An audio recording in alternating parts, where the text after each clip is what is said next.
محلے کے اور گاؤں کے لڑکے آپ کے گھر میں آتے ہیں، آپ اپنی بیٹی سے کہتے اندر چلی جائیں، بیٹی سے کہتے پردہ کر، یہ گاؤں کا لڑکا ہے، محلے کا لڑکا ہے، بہت اچھی بات ہے۔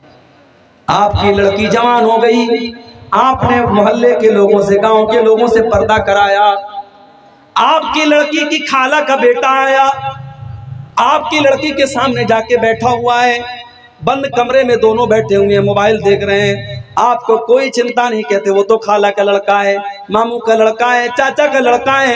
میرے پیارے ساتھیوں، کان کھول کر کے سن لو، جس طریقے سے اپنی جوان بیٹیوں کو اپنے گاؤں کے بچوں سے بچاتے ہو، اس کی خالہ کے لڑکے سے بھی بچاؤ، اس کے ماموں کے لڑکے سے بھی بچاؤ، اس کے چاچا کے لڑکے سے بھی بچاؤ، کیونکہ یہ رشتہ دار آپ کی بیٹی کے لیے غیر محرم ہے، اور غیر محرم سے آپ کی جوان بیٹی کو پردہ کرنا ہے۔ آپ کے گھر میں اگر دیور اور بھابھی کے بیچ میں پردہ نہیں ہو رہا ہے تو دیور اور بھابھی کے بیچ میں بھی پردہ ہونا چاہیے۔ اگر دیور جوان ہے، اگر دیور بڑا ہے، بھابھی سے دیور سے ہنسی مذاق ہو رہا ہے، بےہودہ اور بلگر باتیں ہو رہی ہیں، یاد رکھو میرے بھائیوں، دیور بھابھی کے بیچ میں یہ اس طریقے کی باتیں حرام ہیں، غلط ہے، ناجائز ہے۔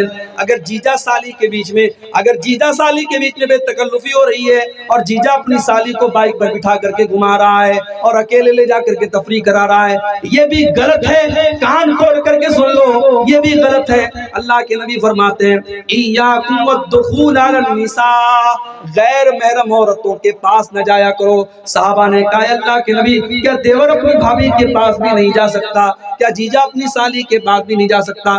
آپ نے فرمایا الحم والموت، دیور تو اپنی بھابھی کے لیے موت ہے، جیجا تو اپنی سالی کے لیے موت ہے۔ یعنی یہ وہ رشتے ہیں جن رشتوں کو آدمی سمجھتا ہے، بہت ہلکے میں لیتا ہے، مگر یہ رشتے گھر کو برباد کر دیتے ہیں، یہ رشتے رشتوں کو تار تار کر دیتے ہیں۔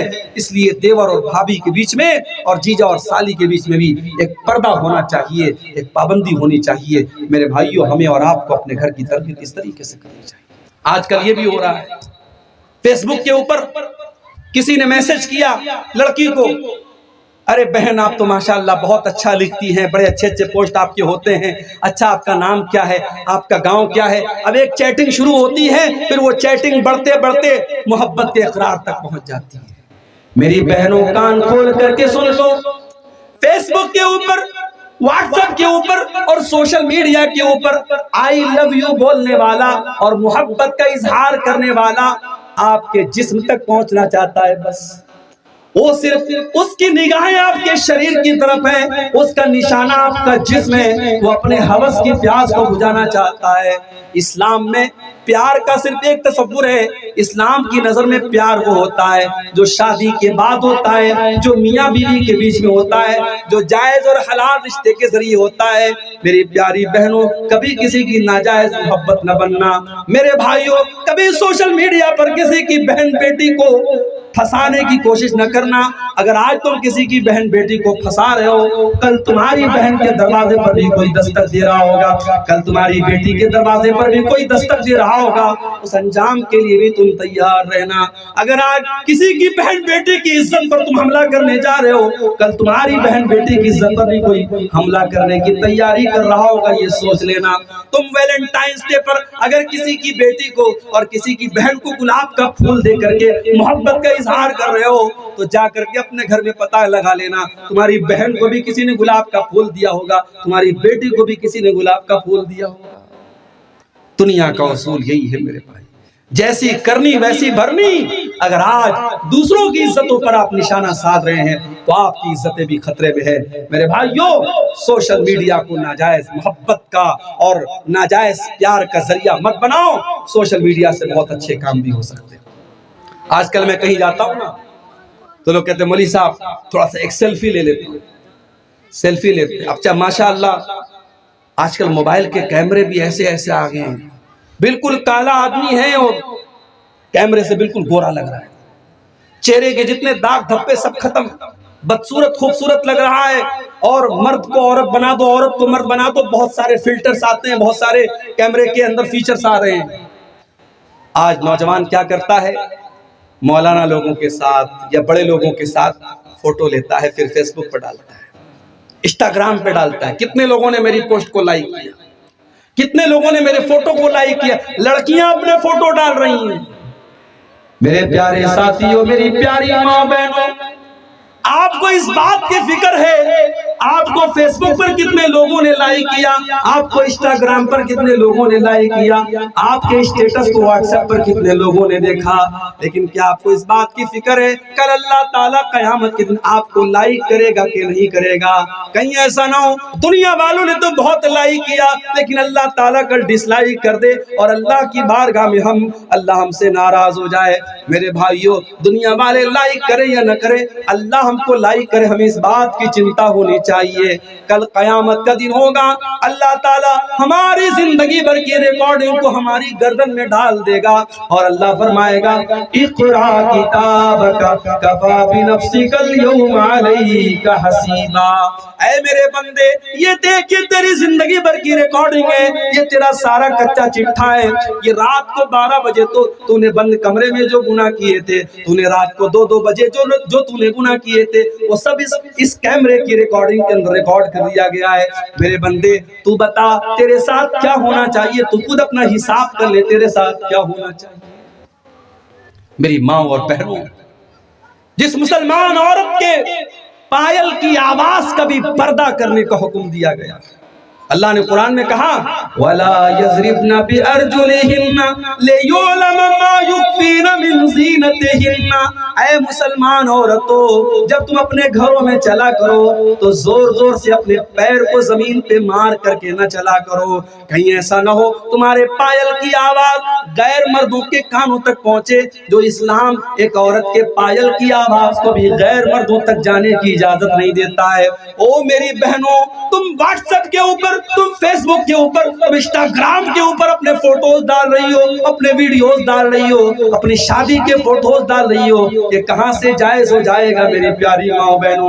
جو قرآن کہتا ہے فَلَا تَخْضَعْنَ بِالْقَوْلِ، اے مسلمان عورتوں، جب تم کسی غیر مرد سے بات کرو تو اپنی آواز کو پست کر لو، کہیں ایسا نہ ہو کہ کسی کے دل میں تمہارے خلاف کوئی کھچڑی پکنے لگے، کوئی غلط ارادہ اس کے دل میں پیدا ہونے لگے۔ جو اسلام ایک غیر محرم مرد کے سامنے مسلمان عورت کو کڑی آواز میں اور سخت آواز میں بات کرنے کا حکم دیتا ہے، وہ اسلام ایک عورت کو اس بات کی اجازت کیسے دے سکتا ہے کہ وہ اپنے ویڈیو سوشل میڈیا پہ ڈالے، اپنے ویڈیو فیس بک پر ڈالے؟ میرے بھائیوں اور میری بہنوں، آپ سب سے گزارش کرتا ہوں سوشل میڈیا کا استعمال بہت احتیاط کے ساتھ کرو۔ اپنے فوٹوز مت ڈالو میری بہنوں، اپنے ویڈیوز مت ڈالو۔ اور میرے بھائیوں، ایک بات اور کان کھول کر کے سن لو، واللہ مجھے بہت خوشی ہوتی ہے، میں نیپال میں بہت کم آ پاتا ہوں، میرے ساتھ اپنی مجبوریاں ہیں، اپنی مصروفیات ہیں، مگر جب نیپال کے جلسوں میں جاتا ہوں اور لوگ بڑی محبت سے ملتے ہیں، کچھ لوگ کہتے ہیں مولانا آج تک آپ کو یوٹیوب پر سنتے تھے، آج تک آپ کو سوشل میڈیا پہ سنتے تھے، آج پہلی بار دیکھ رہے ہیں، لوگ بڑی خوشی سے ملتے ہیں تو دل بڑا خوش ہوتا ہے۔ میں کہتا ہوں، میں بنارس کا رہنے والا، آپ 500-600 کلومیٹر دور نیپال کی سرزمین پہ رہتے ہیں، میرا اور آپ کا کیا رشتہ ہے؟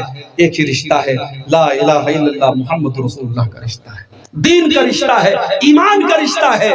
اور آج سوشل میڈیا کے ذریعے یہ رشتہ مضبوط ہو رہا ہے۔ سوشل میڈیا کے ذریعے آپ مجھے سنتے ہیں، آپ میری باتوں کو سنتے ہیں۔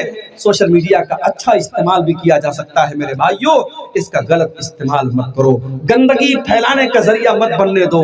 کان کھول کر کے سن لو، اگر سوشل میڈیا کا ہم غلط استعمال کرتے ہیں تو 3 چیزیں ہمارے حق میں، ہمارے خلاف گواہی دیں گی قیامت کے۔ جب ہم موبائل پر کوئی چیز دیکھتے ہیں تو سب سے پہلے ہماری آنکھ دیکھتی ہے، اس کے بعد ہمارے کان سے سنتے ہیں ہم، اور انگلی سے ٹچ کرتے ہیں۔ 3 چیزیں جب بھی ہم موبائل استعمال کرتے ہیں اس میں 3 چیزیں انوالو ہوتی ہیں، ایک ہماری انگلی، ایک ہماری آنکھیں اور ایک ہمارے کان، اور قیامت کے دن یہی تینوں ہمارے خلاف گواہی دیں گے۔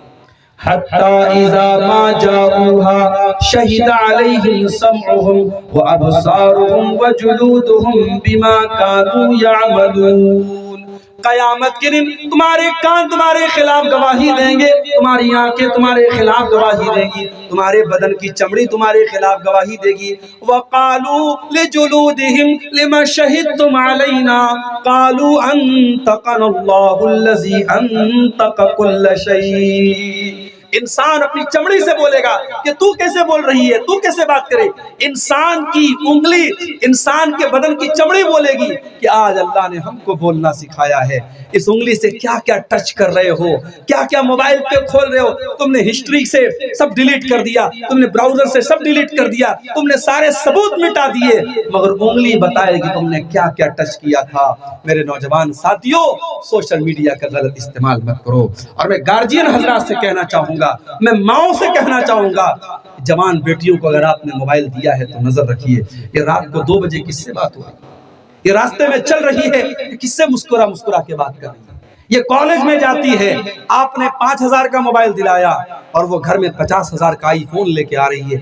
کس نے اس کو 50,000 کا موبائل دلایا؟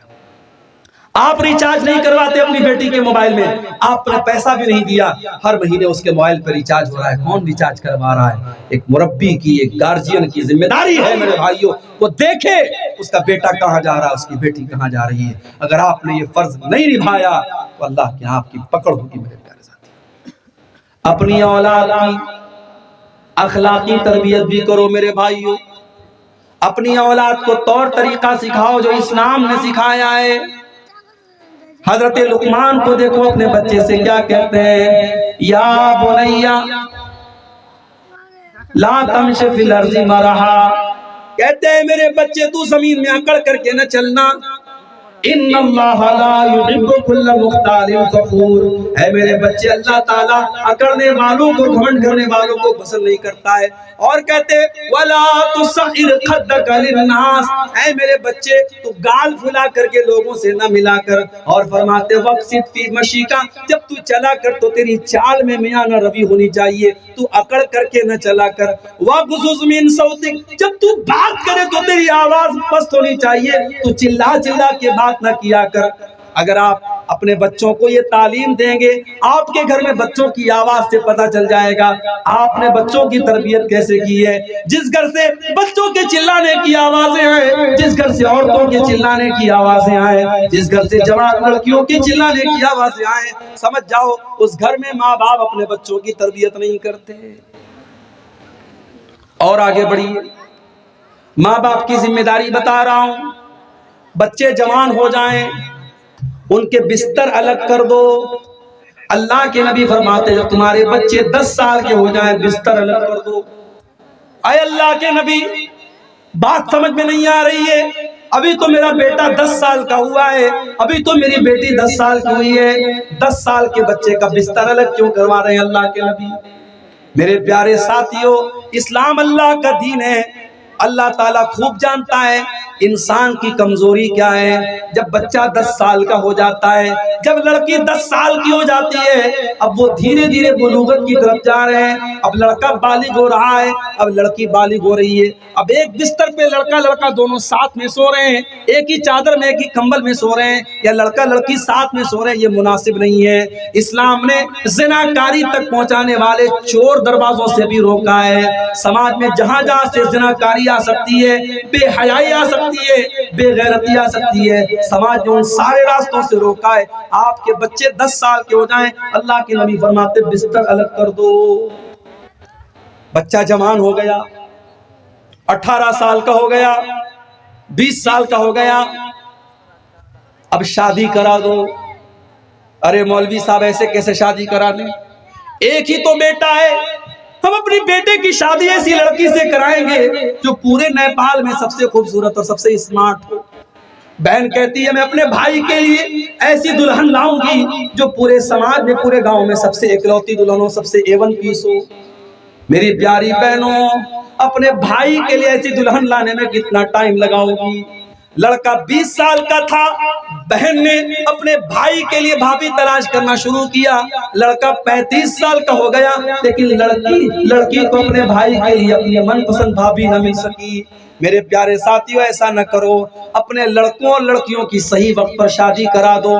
کان کھول کر کے سن لو، میں بڑے صاف الفاظ میں بولتا ہوں، یہ نبی کا دور نہیں ہے، یہ صحابہ کا دور نہیں ہے، یہ قیامت کے قریب کا دور ہے، یہ فتنوں کا دور ہے، یہ بے حیائی کا دور ہے، یہ بے شرمی کا دور ہے، یہ زناکاری کا دور ہے. آپ کے اسی نیپال کی دھرتی پر پوری دنیا سے لوگ تفریح کرنے آتے ہیں اور تفریح کے نام پر عیاشیاں کر کے جاتے ہیں. اسی علاقے میں ہم اور آپ بھی رہتے ہیں. میرے بھائیوں، ہمیں اپنی نوجوان نسل کو اگر اس گندگی سے بچانا ہے، اپنے بچوں کو بچانا ہے، اپنی بچیوں کو بچانا ہے، کان کھول کر کے سن لو میرے بھائیوں، ہمیں اپنے بچوں کی صحیح ٹائم پر شادی کرنی پڑے گی. لڑکا 18-20 سال کا ہو گیا، لڑکی جوان ہو گئی، اس کی شادی کرا دو اور بہت شرطیں مت لگاؤ. لڑکا اگر دیندار مل گیا، لڑکی دیندار مل گئی، اگر خوبصورتی میں کچھ کمی بھی ہے، اگر خاندان اور برادری بہت آپ کے لیول کے برابر، بھئی یہ برادری کیا چیز ہوتی ہے، یہ خاندان کیا چیز ہوتا ہے. اگر لڑکا دیندار ہے، لڑکی دیندار ہے، اگر آپ کے اسٹیٹس سے کچھ کمزور بھی ہے تو انشاءاللہ وہ مینج ہو جائے گا. لیکن آپ نے برادری دیکھ لی، آپ نے خاندان دیکھ لیا، آپ نے دولت دیکھ لی، لیکن اگر آپ نے دینداری نہیں دیکھی تو بربادی ہاتھ لگے گی میرے بھائیوں. اسی لیے اللہ کے نبی فرماتے ہیں تنکح المرأۃ لأربعین، جب عورت کا نکاح ہوتا ہے تو 4 چیزیں عورت کے اندر دیکھی جاتی ہیں، لمالہا ولحسبہا ولجمالہا ولدینہا. لڑکی کے اندر مال دیکھا جاتا ہے، خوبصورتی دیکھی جاتی ہے، اور اسی طریقے سے خاندان دیکھا جاتا ہے اور دینداری دیکھی جاتی ہے. اللہ کے نبی فرماتے ہیں فاظفر بذات الدین، دیندار لڑکی کو تم شادی کر کے گھر میں لے کے آ جاؤ، کامیاب ہو جاؤ. دیندار لڑکی اپنے گھر میں لاؤ، پھر دیکھو گھر کا کیا حال ہوتا ہے. آج ساس بہو میں، دیورانی جٹھانی میں، نند اور بھابھی میں یہ جو جھگڑے چل رہے ہیں، یہ گھروں کی برکت کیوں ختم ہو گئی؟ کیونکہ آپ برادری دیکھتے ہیں، آپ خاندان دیکھتے ہیں، آپ مال دیکھتے ہیں، دینداری کوئی نہیں دیکھتا. میرے بھائیوں، کتنی دیندار لڑکیاں ہیں بیچاری، اچھے رشتے ان کو نہیں مل رہے. کیوں؟ باپ غریب ہے، گھر کمزور ہے، گھر چھوٹا ہے، گھر اچھا نہیں ہے. میں کہتا ہوں لڑکی کا گھر، لڑکی کا خاندان اور لڑکی کی برادری، یہ تمام چیزیں بعد میں، پہلے لڑکی کی دینداری دیکھو، اور دیندار لڑکی ہے تو شادی کر دو. اسی طریقے سے اپنی بیٹی کے لیے جب داماد تلاش کرنے جاؤ، اگر لڑکا دیندار ہے، بہت زیادہ پیسہ نہیں کما رہا ہے، بس کھا کما رہا ہے، آپ کی بچی کو، آپ کی بیٹی کو سکھی رکھے گا، خوش رکھے گا، شادی کر دو میرے بھائی. یہ مت سوچو کہ میری جتنی بڑی بلڈنگ ہے اتنی بڑی بلڈنگ ملے گی تب کروں گا، میرا جتنا بڑا بزنس ہے اتنا بڑا بزنس ملے گا تب کروں گا. اگر اس انتظار میں رہو گے، ہو سکتا ہے آپ کی لڑکی کی عمر نکلتی چلی جائے. آج وہ 20 سال کی ہے، کل وہ 30 سال کی ہو جائے. یہ 10-10 سال جو اپنے بچوں کے برباد کر رہے ہو میرے بھائی، یہ فتنوں کا دور ہے. اپنے بچوں کو گناہ پر مجبور مت کرو، اپنے بچوں کو زنا کی طرف مت لے کے جاؤ. اللہ کے نبی فرماتے ہیں اذا خطب الیکم ممن ترضون دینہ وخلقہ فزوجوہ، جب تمہارے لڑکوں کے لیے، جب تمہاری لڑکیوں کے لیے ایسا رشتہ آ جائے، لڑکا دیندار ہے، لڑکا بااخلاق ہے، اپنی لڑکیوں کی شادی کر دو. ایسا اگر تم نہیں کرو گے تکن فتنۃ فی الارض وفساد عریض، تو زمین کے اندر فتنہ پھیل جائے گا، فساد پھیل جائے گا. دینداری کی بنیاد پر آپ رشتہ کر دو میرے بھائی. اپنے لڑکوں اور لڑکیوں کی صحیح ٹائم پر شادی کرو، شادی میں دیر نہ کرو. اور اسی طریقے سے باپ کی ایک ذمہ داری یہ بھی ہے میرے بھائی کہ اپنی اولاد کے ساتھ انصاف کرے. 4 بیٹے ہیں تو 4 کو اگر کوئی چیز دے رہا ہے تو 4 کو دے. ایسا نہ کرے کہ 1 کو دے رہا ہے 3 کو نہیں دے رہا ہے، 3 کو دے رہا ہے 1 کو نہیں دے رہا ہے. اگر ایسی ناانصافی باپ کر رہا ہے، اللہ کیا اس کی گردن پھنسنے والی ہے، وہ تیار ہے. اللہ کے نبی کے پاس ایک صحابی آتے ہیں، اے اللہ کے نبی، میں اپنے ایک بیٹے کو ایک باغ دینا چاہتا ہوں اور میں چاہتا ہوں کہ آپ کو اس کے اوپر گواہ بنا لوں، اس ایگریمنٹ کے اوپر میں آپ کو گواہ بنانا چاہتا ہوں. اللہ کے نبی فرماتے کیا تمہارے اور بھی بیٹے ہیں؟ کہاں آئے اللہ کے نبی اور بھی بیٹے ہیں؟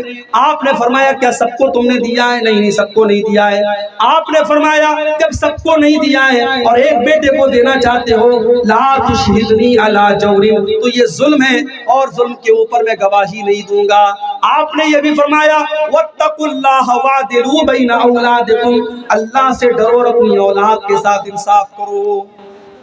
اسی بہار میں کٹیہار میں پروگرام میں گیا، ایک نوجوان مجھے ملا، کہا مولوی صاحب میرے باپ کے 6 بیٹے، ہم لوگ 6 بھائی ہیں، سب الگ الگ رہتے ہیں. چھوٹا والا بھائی باپ کے ساتھ رہتا ہے، باپ کے پاس لاکھوں کی پراپرٹی ہے، صرف کھیت سے جو اناج آتا ہے وہ لاکھوں روپے کا آتا ہے. باپ 1 پیسہ ہم لوگوں کو نہیں دیتا ہے. ساری دولت باپ اپنے چھوٹے بیٹے کو دیتا ہے. کہا مولوی صاحب میری بیٹیاں بڑی ہو گئی, مجھے شادی کرنا ہے, لیکن میں مجبور ہوں, ایک ایک پیسہ میں جمع کر رہا ہوں, میرے باپ کی پراپرٹی سے مجھے کوئی مطلب نہیں ہے. اس بیٹے کی آنکھ سے آنسو تھے میرے بھائی. ہر کیس میں ضروری نہیں ہے کہ ماں باپ کی آنکھوں میں اولاد کی وجہ سے آنسو ہو, ایسا بھی ہو سکتا ہے اولاد کی آنکھوں میں ماں باپ کی وجہ سے آنسو. اس لیے میرے بھائیوں, اگر اولاد کی یہ ذمہ داری ہے کہ اپنی ماں کا حق ادا کرے, اپنے باپ کا حق ادا کرے, تو ماں باپ کی یہ بھی ذمہ داری ہے کہ اپنی اولاد کا حق ادا کرے اور اولاد کے ساتھ ناانصافی نہ کرے, اولاد کے ساتھ حق تلفی نہ کرے, اولاد کے ساتھ ظلم مت کرو. اور اگر کسی نے اپنی اولاد کو اپنی زمین اور جائیداد سے محروم کر دیا, وہ قیامت کے دن حساب دینے کے لیے تیار ہے. اللہ پوچھے گا تجھے کس نے رائٹ دیا, کس نے ادھیکار دیا, تو نے اپنی اولاد کو اس زمین سے, اس جائیداد سے کیوں محروم کیا تھا. اور آخری چیز یہ ہے میرے بھائیوں, اولاد کی ذمہ داری کے تعلق سے, کہ ہم اور آپ اگر اولاد والے ہیں تو ہم اپنی اولاد کے لیے دعا بھی کیا کریں. اولاد دینے والا اللہ ہے اور اولاد کی اصلاح کرنے والا بھی اللہ ہے. دو دعائیں میں آپ کو سکھاتا ہوں, پوری تقریر میں آپ نے کچھ سیکھا ہو یا نہ سیکھا ہو, یہ دونوں دعائیں ضرور سیکھ لیجئے, یہ آپ کے کام آئے. پہلی دعا آپ کو ملے گی قرآن مجید کے 19ویں پارے میں, سورہ فرقان کے آخر میں آپ کو یہ دعا ملے گی. ربنا هب لنا من ازواجنا وذرياتنا قرة اعین واجعلنا للمتقین اماما. بڑی پیاری دعا ہے, یہ اللہ کے خاص بندے یہ دعا پڑھتے ہیں. اے ہمارے پروردگار, ہمارے بیوی بچوں کو ہماری آنکھوں کی ٹھنڈک بنا دے, ہماری بیویوں کو دیندار بنا دے, ہمارے بچوں کو دیندار بنا دے. وَاجْعَلْنَا لِلْمُتَّقِينَ إِمَامًا, اور اے اللہ ہمیں متقیوں کا امام بنا دے, ہمیں پرہیزگاروں کا امام بنا دے, ہمیں اللہ سے ڈرنے والوں کا امام بنا دے. یہ بڑی پیاری دعا ہے, یہ قرآن کے 19ویں پارے میں سورہ فرقان کے آخر میں آپ کو ملتا ہے. اور دوسری دعا میں جو سکھانے جا رہا ہوں, یہ حضرت ابراہیم علیہ السلام کی دعا ہے. رب اجعلنی مقیم الصلاة ومن ذریتی ربنا وتقبل دعاء. اے پروردگار مجھے بھی نماز کا پابند بنا اور میری اولاد کو بھی نماز کا پابند بنا, اور اے میرے پروردگار میری دعاؤں کو سن لے. یہ دعائیں مانگا کرو اپنی اولاد کی, اس لیے کہ میرے بھائی دل کا کنٹرول اللہ کے ہاتھ میں, دل کا ریموٹ کنٹرول اللہ کے ہاتھ میں ہے. ہم کوشش کر سکتے ہیں اپنی اولاد کی تربیت اور اصلاح کی, لیکن دل پر ہمارا کنٹرول نہیں, دل کا کنٹرول اللہ کے ہاتھ میں ہے. اس لیے دعا کیا کرو کہ اللہ ہماری اولاد کو صحیح راستے پر رکھے, مرتے دم تک توحید پر رکھے, مرتے دم تک سنت پر رکھے. اپنی اولاد کے عقیدے کی فکر کیا کرو میرے بھائی, اپنی اولاد کی توحید کی فکر کیا کرو. اگر آپ کو اللہ نے توحید کی نعمت دی ہے اور آپ کسی قبر کے اوپر, کسی مزار کے اوپر, کسی بت کے آگے, کسی پتھر کے آگے اگر آپ سجدہ نہیں کرتے ہیں, صرف ایک اللہ سے آپ مدد مانگتے ہیں, تو یہی عقیدہ اپنے بچوں کو سکھاؤ, یہی عقیدہ اپنی بچیوں کو سکھاؤ, تاکہ آپ کے بچے کہیں بھی چلے جائیں, آپ کی بچیاں کہیں بھی چلی جائیں, اسی عقیدے پر قائم رہیں, اسی توحید پر قائم رہیں. انہیں ان کے ساتھ جتنا بھی ٹارچر کیا جائے وہ اپنے عقیدے توحید سے باز نہ آئیں. اتنی پکی تربیت اپنی اولاد کی کرو. میرے بھائیوں, یہ چند باتیں میں نے تو بچوں کی تربیت کے تعلق سے اور والدین کے کندھے پر کیا ذمہ داری ہے اس تعلق سے رکھی ہے. اب میں سمجھ رہا ہوں کہ چونکہ موسم کافی سرد ہے اور 2 بجنے کے قریب ہے, وقت بہت تیزی سے آگے بڑھ رہا ہے, اور دھیرے دھیرے آپ حضرات بھی سردی کو محسوس کرتے ہوئے دھیرے دھیرے اٹھ رہے ہیں, جسے میں مناسب سمجھتا ہوں کہ اب بات کو یہیں سے